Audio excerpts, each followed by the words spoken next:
Good morning.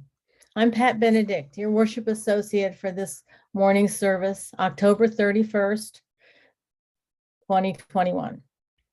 Welcome to this opportunity to be together in community.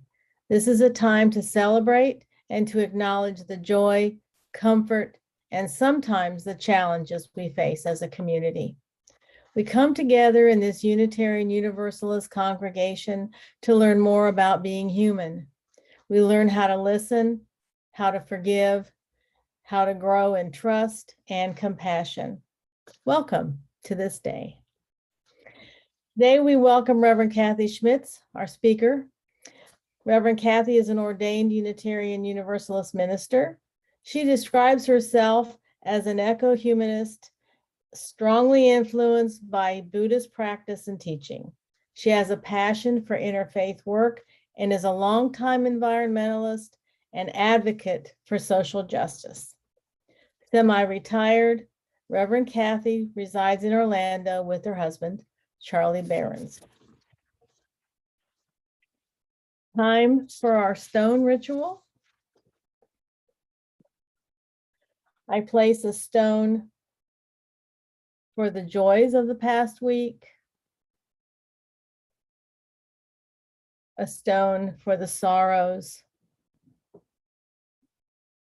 and a stone for the intentions for the upcoming week.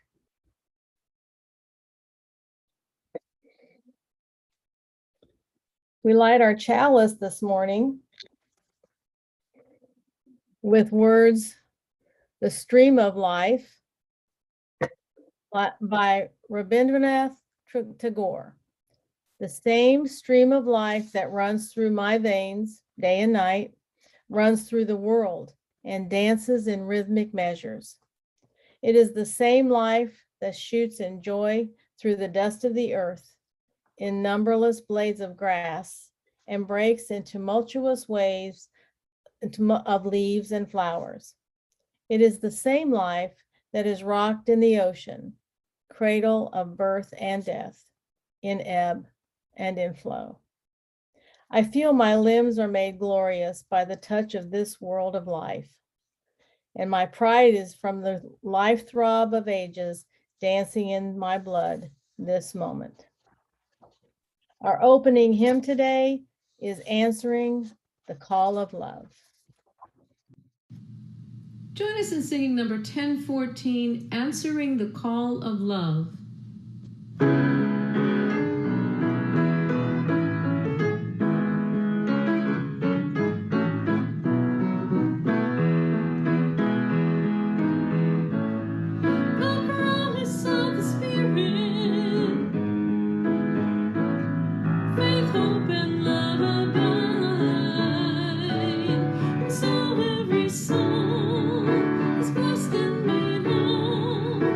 Truth in our hearts is our good.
Good morning. It is wonderful to be with you again. And I hear a rumor that next month I'll be able to be with you in person again. I'm very much looking forward to that.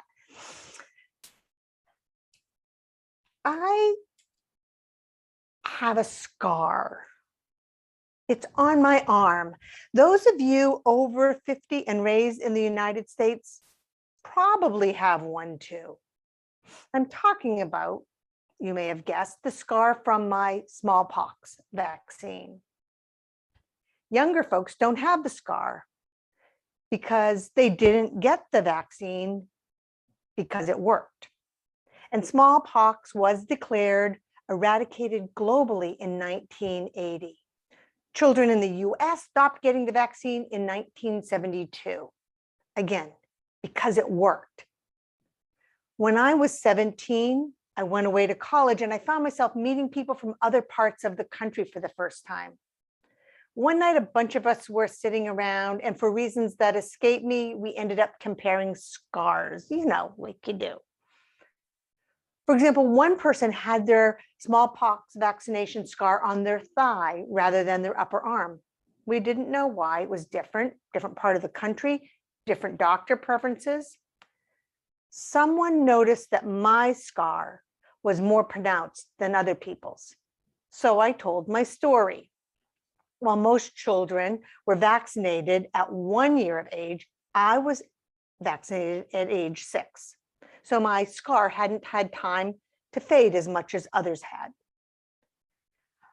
I could remember sitting in my first grade classroom, watching the teacher walk up and down the rows with her checklist as my classmates rolled up their sleeves to show their scars. I don't remember being upset that I didn't have the required scar.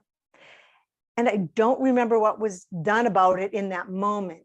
But the fact that I can picture it so clearly means it did leave an impression. But why didn't I have a scar?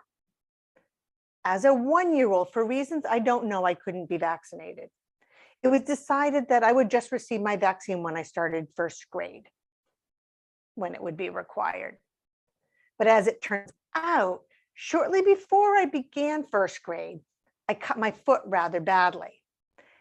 And so I explained this all to my new friends and concluded with confidence that had they vaccinated me, the vaccine would have fallen out the hole in my foot. As soon as the words were out of my mouth, I stopped. I didn't even need to look at their bewildered faces to know that my story didn't make any sense. I could easily picture the understanding I had carried for over a decade. The scab would form because of the unique way the vaccine was given. I could picture it moving right through my body and falling out the arch in my foot. What the heck? I didn't know, I still don't know what words were said to me by a trusted adult when I was in first grade, but I formed an understanding clearly and tucked it away without question. It wasn't till all those years later, when I heard myself say it out loud, that I knew I was clearly confused about something. I later circled back with my mom and learned that because of the way that the vaccine was given and the scab and all, it was contraindicated in cases of skin issues and open wounds. Well, that certainly made more sense. But for some dozen years, I knew a thing about myself that wasn't true. It just goes to show that even when it comes to ourselves, we might not really know everything. It's a reminder to me when I start being very sure of myself to hold my mind and my heart open, even about my own experiences.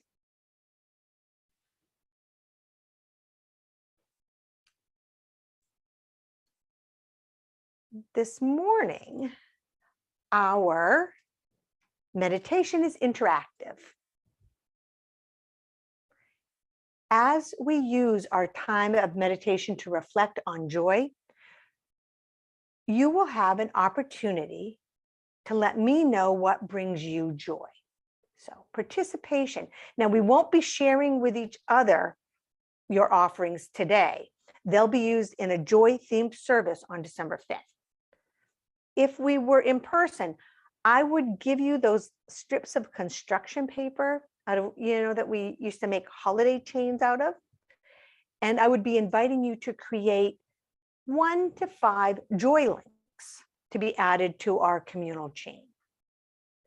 In light of my inability to hand you a slip of construction paper, you will find a web link that I just put in the chat. In a minute, I'll put that up on the screen for people who don't have access to the chat. If you click that link or type it in, it will take you to a little place where you can add your joys. There'll be room for up to 5 joys because I know some people have a lot to share, but even if there's just one joy that really stands out for you, I hope you'll add that. I hope you'll remember that you are writing on a slip of construction paper. So think about expressing each joy in 1 to 5 words. And the link is actually going to be active through November. So you can add more later or even do it later, just save the link for now. But really, I'd do it now because in spite of my best intentions, I know I wouldn't get to it later. And it will really be much more fun if I hear from many of you. I'll also send it to your newsletter folks, so it'll get sent out that way. So if you don't have access to the chat, here's the link for now. And you could also, if you would like,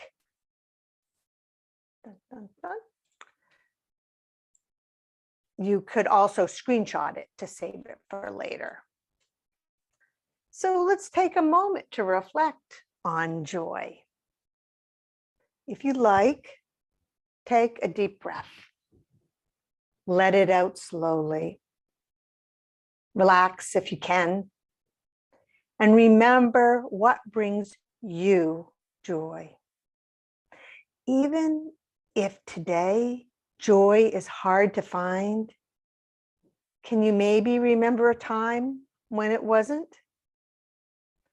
What does joy look like for you? Sound like, feel like, or even taste like or smell like? What brings you joy? Is it a person or perhaps another animal?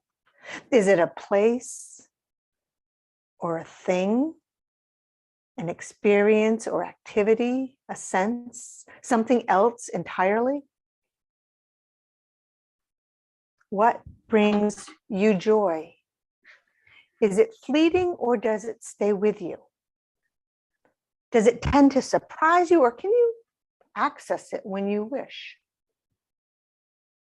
Joy. What does joy look like for you? Sound like, feel like, or even taste or smell like? Joy. Let's take a moment in silence to reflect. And as you are moved, I invite you to add your links to our communal chain of joy.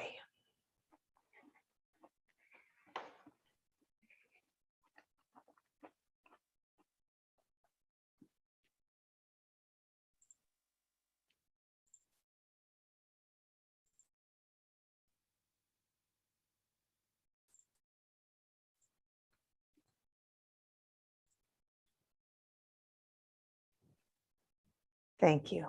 And may moments of joy find you, and may you recognize them as you move through this day and this week.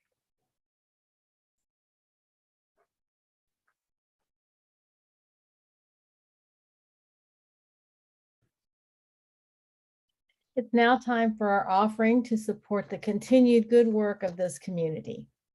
You can make a donation on the church website at uutampa.org. Just click on the donate button, or you can mail a check to the church. No gift is too small, and every gift is deeply appreciated. Thank you.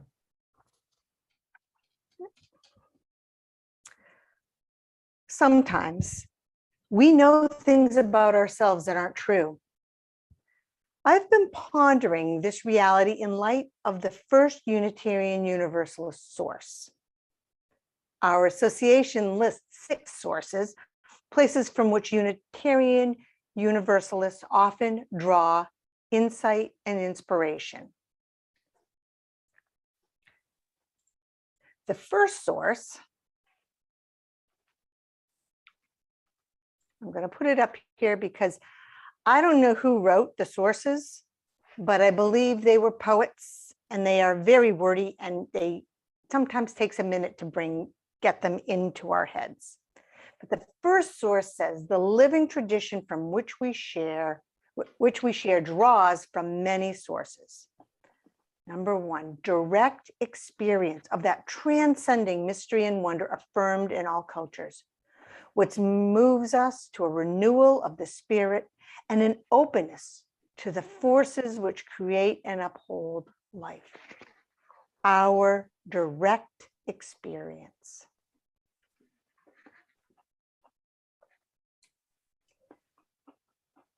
Other sources in the list talk about drawing on the words and deeds of prophetic people, the world's religious teachings, the results of science, and the earth itself. We draw on many sources. You might say we have many religious texts, and among them is our own direct experience. Our own experiences are valued sources of our understanding of the world. I get it. And yet, I've heard some people use their own experiences in some pretty questionable ways. I've also heard that there's growing evidence that, for example, eyewitness accounts can be somewhat unreliable.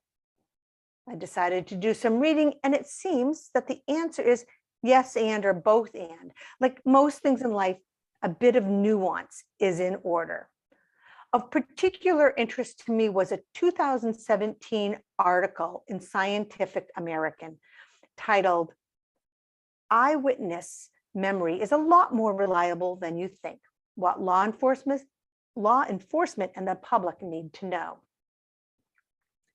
The authors explained that eyewitness accounts can be very reliable if they have not been contaminated. Like other evidence, for example, blood or DNA, we have to make sure that evidence isn't tampered with. And since memories are very malleable, it's really only that first uncoached testimony that can be trusted. Interesting. Additionally, eyewitnesses identifying suspects in a lineup are asked to indicate the degree of certainty that they have in their identification.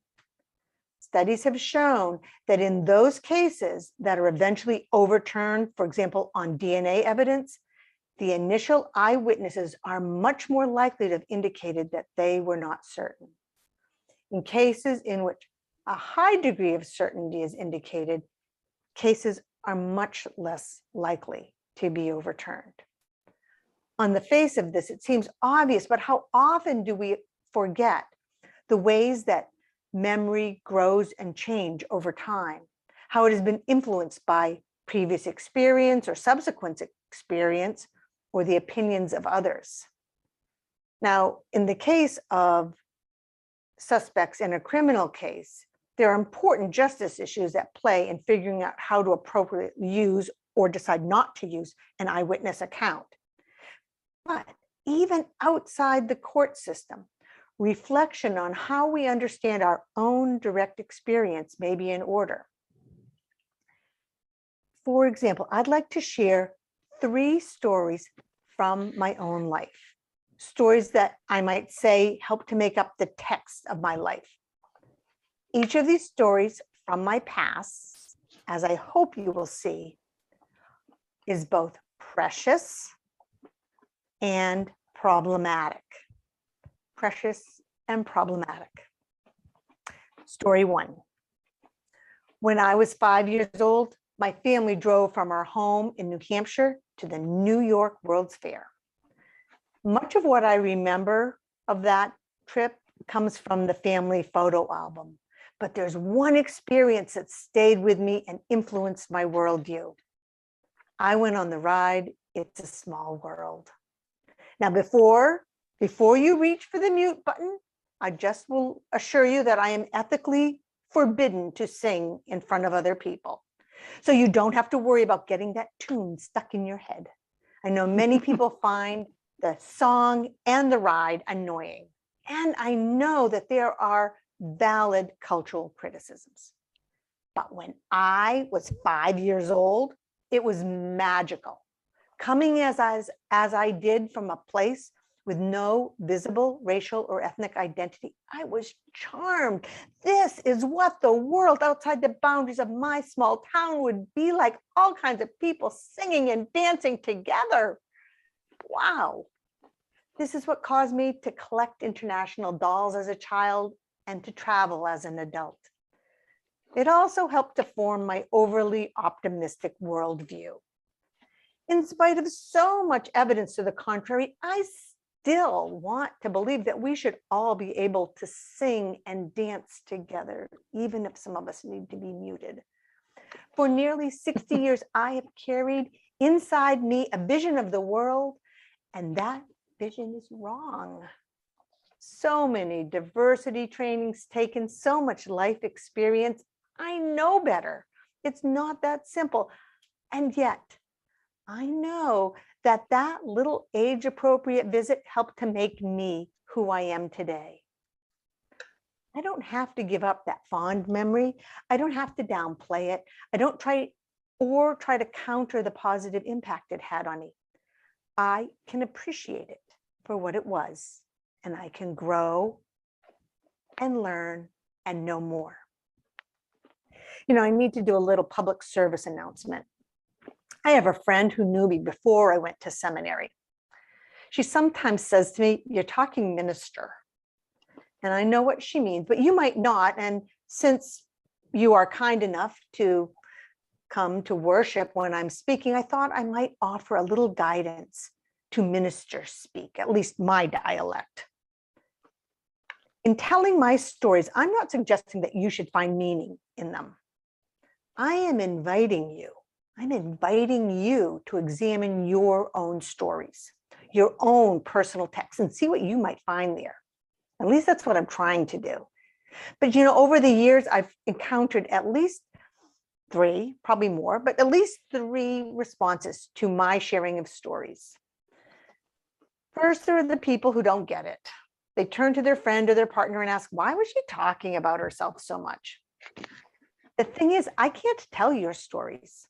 I don't know them, and even if I did, they wouldn't be mine to share. Then there's the group who hears the invitation. They get it. Some will dabble in their own stories, some will not. They will understand that the important part of what I'm sharing is not my story, but the ways that they too can explore their own story. And there's a third group. They hear in my words not just an invitation, but a challenge. I've discovered that this will distress some people who did not need a challenge today and probably don't really ever like them. But hearing a challenge will excite others. These people came today to be stirred up, encouraged, and inspired. Every week when we gather, all these people are with us. And honestly, any one person might feel differently from one week to the next. So that's why I use my minister speak. It's a shorthand that usually works.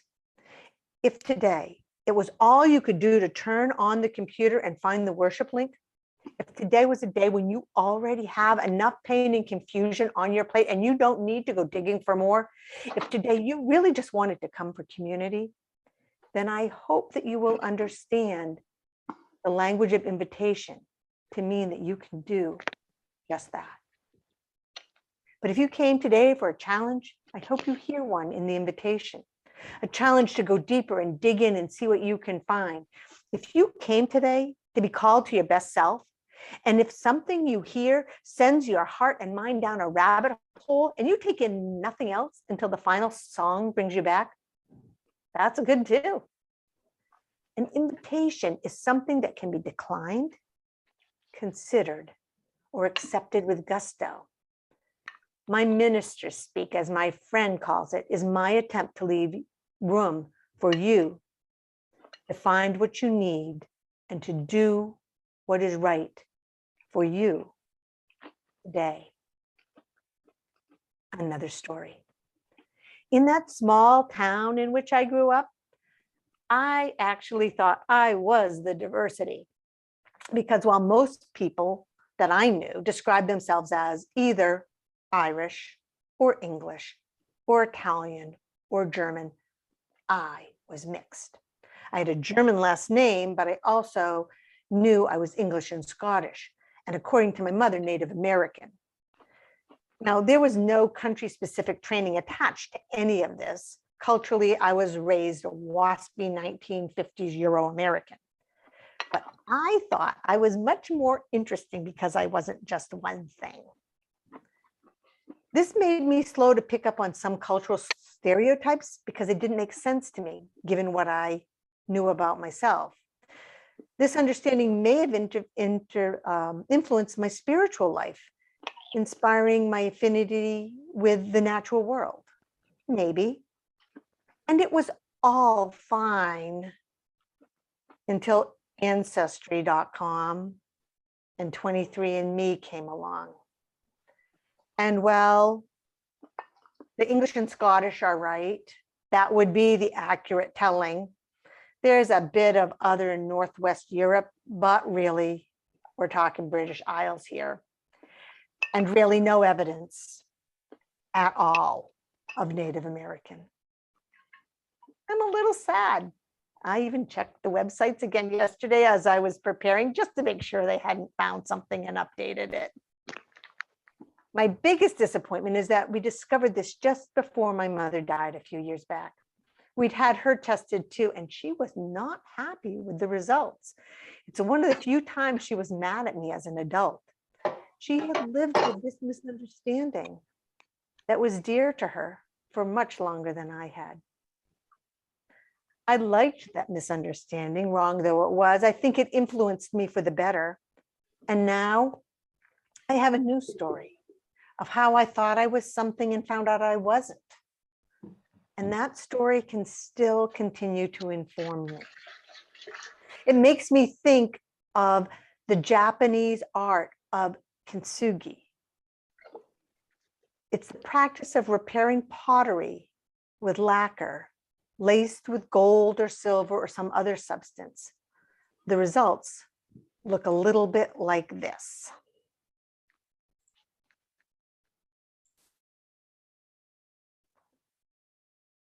Oops, there. You might have seen something like that. Kintsugi.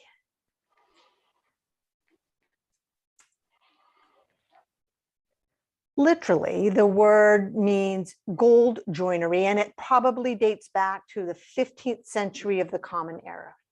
The idea is that rather than try to hide repairs, they are highlighted, and the resulting object is made even more beautiful.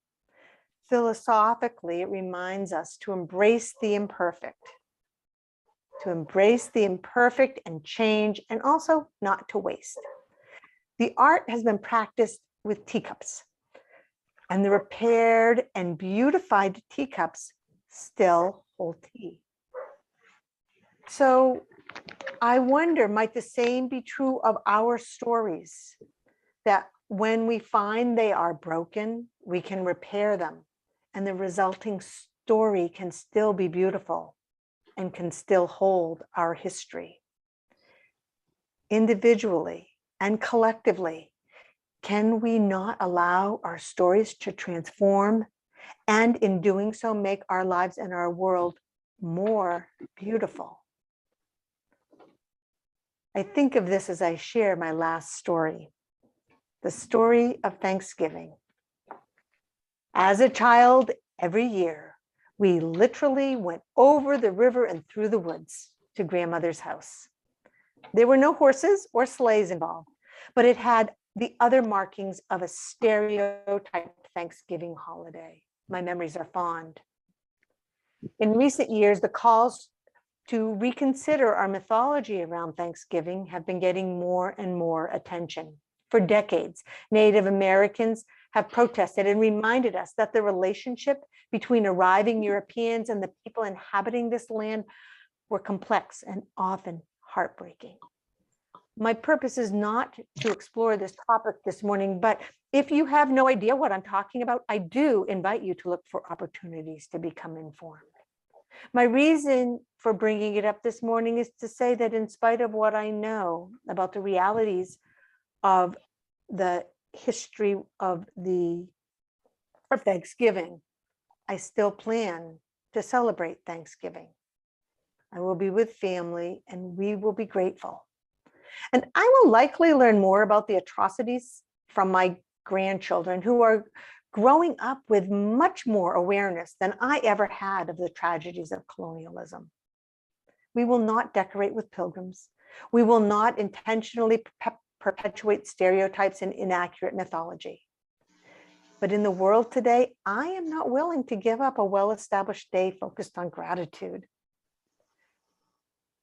I would rather it be broken and repaired and made more beautiful. At the moment, my preferred symbol for Thanksgiving is the cornucopia or horn of plenty. It reminds me of the bounty of my own life, and it reminds me of my commitment to help create a world where that bounty is shared by all. There are stories in our lives that are both precious and problematic. How about you? What stories do you have that are both precious and problematic? Personally, as a family, perhaps as a congregation, for our nation, for our world. Our First Unitarian Universalist Association honors our direct experience. Your experience matters. And like other texts, religious and otherwise, we have the opportunity to read them again and again and to find deeper meaning and more authentic understanding. The choices that we make in the present about how we understand the past helps us to create the history of tomorrow. The stories of my life have more meaning because they have been broken and mended. And I will not give them up. They are the truth of my past and they help to form me. I will understand them differently. I'll note that I won't rewrite other people's stories for them, especially not uninvited.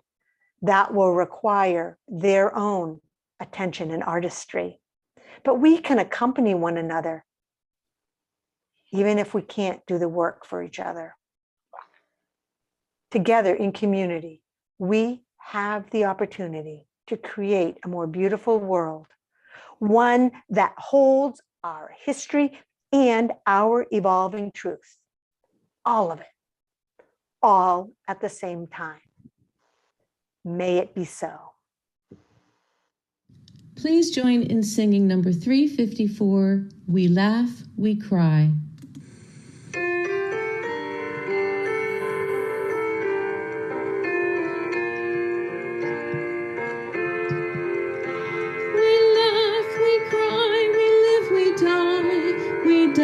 We sing our song. We need to feel there's something here to which we can belong. We need to feel the freedom just to have some time alone. But most of all, we need close friends we can call our very own. And we strength of love, and we have found a need to be together. We have our hearts to give, we have our thoughts to receive, and we believe that sharing is an answer.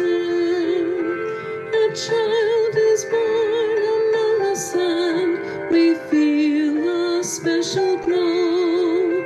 We see time's endless journey as we watch the baby grow.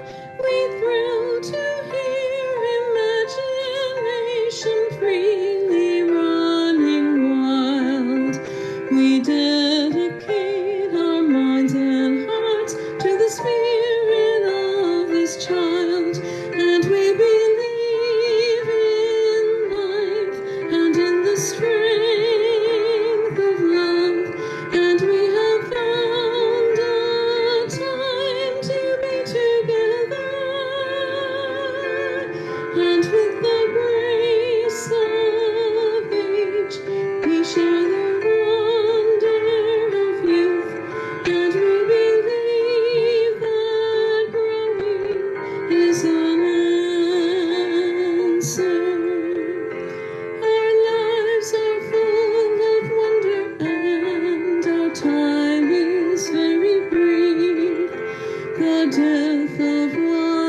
seek elusive answers to the questions of this life.